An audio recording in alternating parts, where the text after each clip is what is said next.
Somebody asked me, a couple of people have, what I mean by anti-fan, and that's a valid question. And if you have questions like that about the terms I use, I hope you'll ask me, because I'd rather you do that than assume, I guess, or misunderstand me.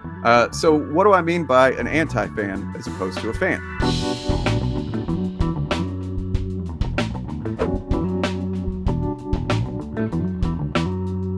I don't like to operate on their terms. We were talking about calling them anti-SJWs and how that is dependent on taking their idea of a SJW seriously. So I don't typically don't call them that. It's one of the reasons I came up with anti-fan.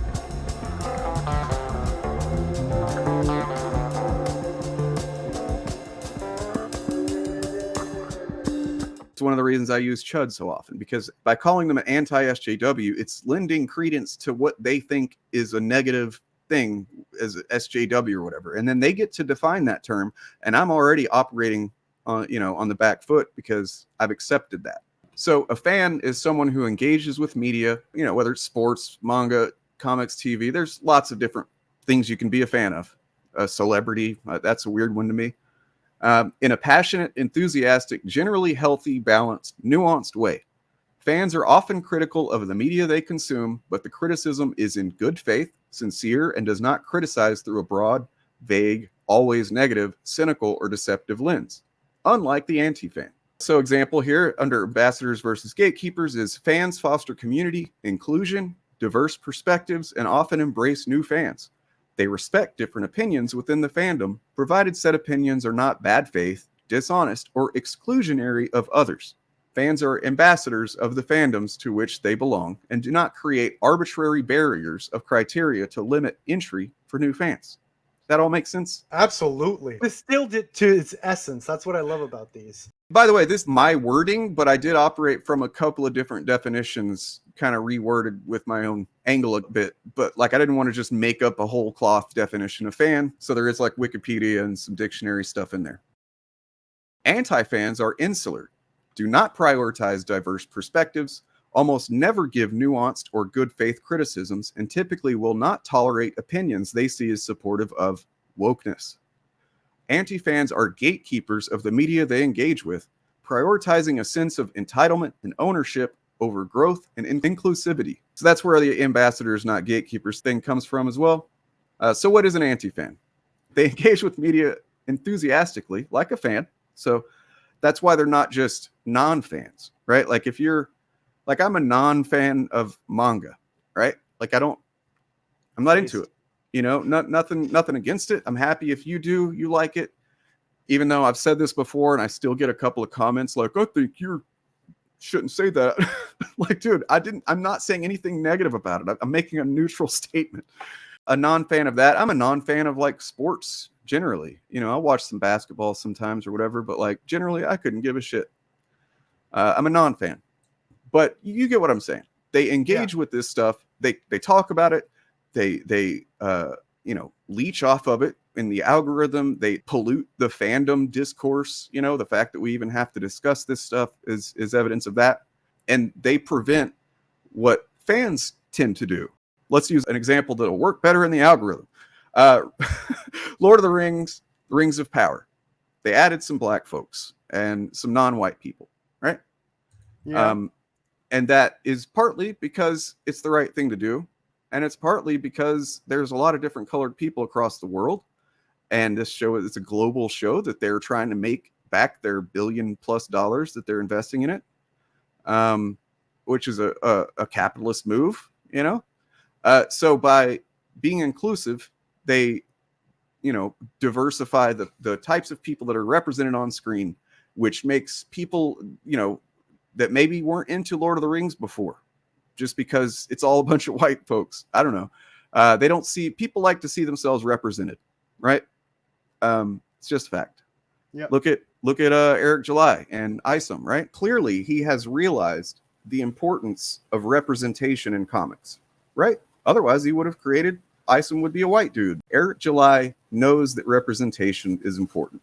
So by doing that, they're opening the gates. They are being ambassadors to this Lord of the Rings lore that some people maybe haven't, been part of before. And that's what a fan is. well, a fan's not a corporation, don't get me wrong there, but like generally the people that are making the show, the writers and stuff, are probably huge fans of Lord of the Rings. Yeah. So whereas anti-fans want to make all this content about how, oh, it's woke, you're not supposed to have black people in Middle Earth and so on and so forth, that makes them effectively gatekeepers. It's hostile to new fans or to just people of color who are already fans. You know, they're not going to feel included in the Lord of the Rings fandom. They're going to feel like, wow, these people don't even want me represented in this world. That's fucked up. You know what I mean? Like, and that's what I mean by gatekeepers. Anyway, so they engage with it enthusiastically in a very different and often antisocial way. In terms of film, TV, comics, anti-fans believe that media is overrun by wokeness, which makes anti-fandom an extension of the current right-wing extremist political culture. Their claims about media are not the result of critical analysis, but a conclusion made with prejudice that is not supported by coherent or consistent claims, nor definitions for the terms they use, right? Me and Perf have been diddling around in Mahler's subreddit, and one thing I was laughing at was them arguing over what woke means. There was like one Mahler fan who posted in there like, hey, I'm starting to wonder, like, what is this woke thing? Like he had a moment of doubt.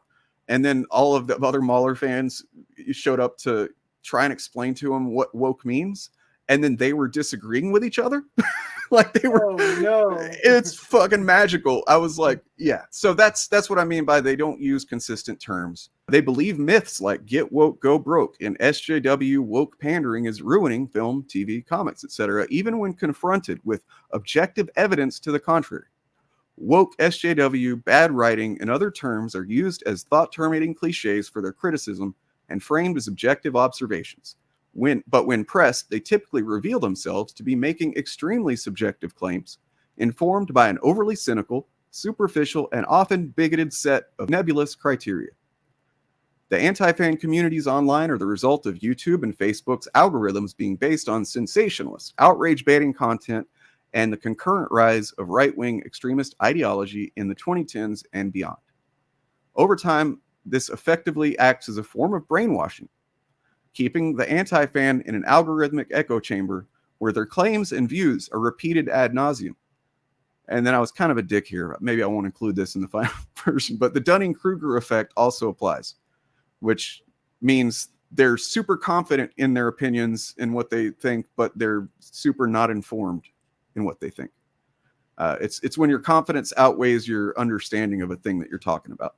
As many anti-fans do not actually engage with the content, as we looked with Eric July, like he didn't know what the multiverse is basically, and had some dumb shit to say about that. Previously. Now you have a million spider folk, which doesn't even make sense when you consider Peter's origin. Dude, it's a multiverse. I don't understand it. Ponder the question, what if? They don't actually engage, read comics, watch movies. Now, granted, they do probably at least half the time. Some of them watch the movies and stuff because that way they know what to say, what to shit on, right? But look to their preferred anti-fan YouTubers for their opinions. Well, yeah, I guess I needed to distinguish who I'm talking about there because there is a difference in why I think a lot of the content creators do it versus why their audiences are that way. It's a relationship, but they look to their preferred YouTubers for their opinions, with those opinions typically incentivized by clicks, engagement, profit over any genuine analysis or criticism.